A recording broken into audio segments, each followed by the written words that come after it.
네, 7월 29일 수요일 사도행전 11장 19절에서 30절까지 말씀으로 우리가 같이 은혜 나눴으면 좋겠습니다. 요즘 사랑이가 집에 오면 집에서 맨날 부르는 노래가 있어요. 뭐냐면 한국을 빛낸 100명의 위인들. 여러분들도 아실 거예요. 이 노래 굉장히 유명하거든요. 처음 시작이 이렇습니다. 사랑이가 맨날 여기서부터 시작해요. 아름다운 이 땅에 금수강산에, 이렇게 시작하는 노래예요. 어린이집에서 그걸 계속 틀어주나 봐요. 그러니까 사랑이가 교회에 갔다 오면은 그 교회에서 배운 찬양을 부르거든요. 요즘에는 뭐 빅토리 어드벤처 뭐 이걸 배우나 봐요. 막 율동까지 하면서 교회 갔다 오면 이걸 부르는데, 근데 애가 어린이집을 갔다 오면 아름다운 이 땅에, 이걸 그렇게 신나게 부릅니다. 사실 저도 어렸을 때 이거 많이 불렀거든요. 어쨌든 이 노래를 잘 들어보면요, 그 시대별로 시대를 빛내는 대표하는 어떤 사람들의 이름이 쫙 나옵니다. 고구려 세운 동명왕, 백제운조왕, 이런 식으로 쭉 가요. 개인적으로 저는 그 황산벌의 계백, 맞서 싸운 관창, 이 부분의 그 가사와 그 멜로디를 되게 좋아하거든요. 뭔가 멋있더라고요. 그 외에도 이 가사가 저기 5절까지 있는데 4절 보면은 여러분, 번쩍번쩍 홍길동 의적 임꺽정, 이런 가사도 있습니다. 한국을 빛낸 사람이래요, 이 홍길동 임꺽정이. 근데 이 노래를 가만히 들여다보고 있으니까 무슨 느낌이 들었냐면, 뭔가 어떤 특정 한 인물을 굉장히 영웅시하고 있구나. 다 똑같은 사람들인데 어떤 몇몇의 사람들은 굉장히 뭔가 미화되고 영웅시되어서 우리에게 기억되고 있구나, 이런 생각이 들더라고요. 그러니까 예를 들어서 임진왜란 하면은 여러분 누가 대표적으로 생각나십니까? 이순신 장군이죠. 신에게는 12척의 배가 있습니다, 이러면서 막 그 임진왜란의 그 이순신이 그렇게 막 기억이 납니다.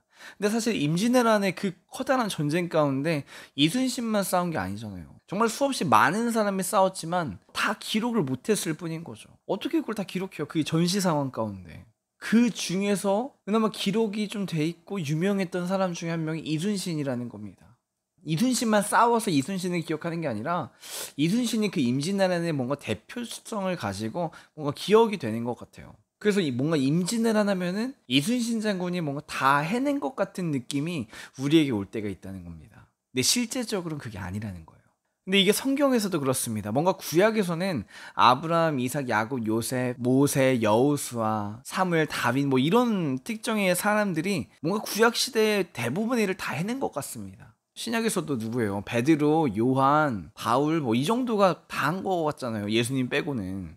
그러니까 초대교회도 뭔가 베드로랑 바울 뭐 이런 사람들이 다 성장시킨 것 같습니다. 근데 사실 그게 아니라는 거예요. 초대교회에서 베드로와 바울이 그 사명을 감당할 때에는, 또 그 초대교회가 세워지기까지는 이름이 기록되지 않는 그런 많은 믿음의 선진들이 있었다는 것입니다. 정말로 이름만 기록되지 않았다 뿐이지 주님의 그 말씀 붙잡고 자기의 그 인생을 전적으로 주님 앞에 올려드리는 사람이 너무너무 많다는 거예요. 오늘 우리가 같이 읽은 본문은요, 그렇게 예수님을 믿는 수없이 많은 사람들에 대해서 이제 이야기를 하고 있는데, 이 사람들을 부르는 호칭이 생겼다는 겁니다. 원래는 이 사람들을 부르는 호칭이 딱히 없었거든요. 그냥 수없이 많은 무리들이 주님 앞에 돌아오더라, 이 정도 구절로 그냥 끝나는 사람들이에요. 근데 오늘 26절을 보니까 안디옥이라는 그 이방 지역 가운데 예수님을 믿는 사람들을 부르는 최초의 호칭이 생깁니다. 뭐라고 기록되어 있냐면, 제자들이 안디옥에서 비로소 그리스도인이라 일컬음을 받게 되었더라. 이들을 뭐라고 부르기 시작합니까? 그리스도인이라고 합니다. 여기서 그 비로소라는 단어가 있는데 그 원어를 찾아보니까 프로토스예요. 프로토스. 스타크래프트라는 게임에서 들어보셨죠? 이 프로토스가 무슨 뜻이냐면요, 첫째로 최초의라는 뜻입니다. 그러니까 최초로 그리스도인이라고 불리우기 시작한 사건이 오늘 본문 26절이었다는 거예요. 이게 뭔가 이스라엘 뭐 그 유대 땅에서 이루어진 일이 아니라 이방의 안디옥이라는 지역에서 그리스도인이라고 불려졌다는 것입니다. 여러분, 안디옥이라는 지역은요, 굉장히 번화한 도시면서도 수없이 많은 신들을 섬기는 영적으로 굉장히 부패한 도시였습니다. 그러면서 동시에 성적으로 굉장히 문란한 도시였어요. 아르테미스, 아폴로, 다프네 뭐 이런 여러 가지 신들을 섬기는 그 신전들이 많았는데, 이 신들을 섬기는 사제들이 굉장히 성적으로 문란했다는 것입니다. 그리고 그 신을 섬기는 신도들도 마찬가지였고요. 그러니까 전체적으로 도시 분위기가 신앙생활하기엔 예수님 믿기에는 뭔가 좋은 도시는 아니었다는 거죠. 근데 그런 도시 가운데에 복음이 전해지기 시작하는 거예요. 단 한 번도 들어보지 못한 그 복음의 소식이 이 이방 사람들을 변화시키기 시작합니다. 그 사람들 중에서 예수님을 따르는 제자들이 생기기 시작해요. 그리고 실제로 그 사람들이 그 제자의 삶을 살아가기 시작하니까 이 안디옥 지역에 사는 그 사람들이 이 예수님을 믿는 이 사람들을 보고 뭐라고 부릅니까? 그리스도인이라고 부르는 거예요. 그리스도인. 그리스도인 뜻이 뭡니까? 말 그대로 그리스도, 예수님을 따라가는 그 사람, 그 예수님 안에 속해 있는 사람, 이걸 그리스도인이라고 하잖아요. 이렇게 부르기 시작했다는 겁니다. 여러분, 여기서 사람들이 그리스도인이라고 불렀다는 게 굉장히 큰 의미가 있습니다. 그러니까 좋은 의미든 나쁜 의미든 적어도 다른 일반 사람들과 다른 뭔가가 있었다는 거예요. 구분할 뭔가가. 구분이 되니까 그리스도인이라고 부르는 거죠. 눈에 띄게 뭔가 다른 게 있었다는 겁니다. 근데 그게 한두 사람이 아니라 예수님을 믿는다고 하는 그 수없이 많은 사람들에게 공통적으로 나타나는 거예요. 그 예수님 믿는 사람만의 독특한 아우라가 있었다는 것입니다. 그래서 이들을 총칭하여 그리스도인이라 부르기 시작한 겁니다. 예수 믿는 사람이다. 그 문란하고 방탕한 그 도시에 살고 있는 그 사람들이 이 예수님 믿는 사람들에게 그리스도인이라고 부르기 시작했다는 거예요. 참고로 이 지역을 지금 담당하고 1년 동안 가르침을 베푼 사람이 바나바와 사울이었거든요. 바나바는 지금 예루살렘 교회에서 파송당한 그 선교사입니다. 그럼 당시 어떤 문화로서는 바나바에게 가르침을 받았고 사울에게 가르침을 받았으니까 바나바의 문화더라, 사울의 문화더라, 이런 식으로 호칭할 수도 있었단 말이에요. 근데 그 안디옥의 사람들이 사울의 제자, 바나바의 제자 뭐 이런 식으로 부르지 않고 그리스도인이라고 정확하게 불렀다는 것입니다. 무슨 뜻이냐면 이 사람들의 삶을 통해서 예수님이 나타났다는 거예요. 예수님이. 이 사람들의 삶 가운데 예수 그리스도가 보였다는 것입니다. 성경에서는 바나바를 굉장히 칭찬하거든요. 특별히 안디옥에 바나바가 파송됐을 때 24절 보면은 바나바는 착한 사람이요 성령과 믿음이 충만한 사람이라 하면서 이에 큰 무리가 주께 더하여지더라. 이 바나바로 인하여서 예수님 앞에 돌아오는 사람들이 많았다는 겁니다. 실제로. 그러니까 바나바의 이름이 어떻게 보면 더 높아질 수도 있는 상황일 수 있었단 말이에요. 근데 이 본문들을 끝까지 보시면은 안디옥 교회의 그 성장이 바나바에서 멈추지 않았다는 것입니다. 또 바나바와 함께 동역했던 사울에서 멈추지 않았다는 거예요.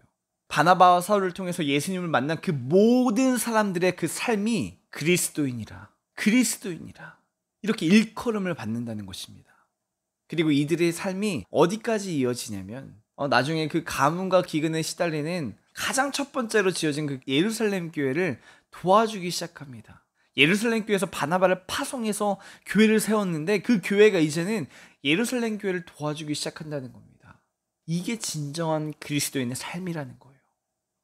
여러분, 말씀을 맺겠습니다. 우리의 삶이 어찌 보면은 나의 이름을 높이는 데 초점을 맞출 수 있습니다. 내 실력과 어떤 출세들을 함으로써 내 이름이 이 세상 가운데 높아지기를 원할 수 있다는 거예요. 마치 한국을 빛낸 100명의 위인들처럼 나도 그 100명의 위인들 사이에 껴서 사람들에게 칭찬받고 사람들에게 인정받는 사람이 되고 싶어 할 수 있습니다. 그런데 안디옥에 살았던 이 사람들은 그러지 않았다는 거예요.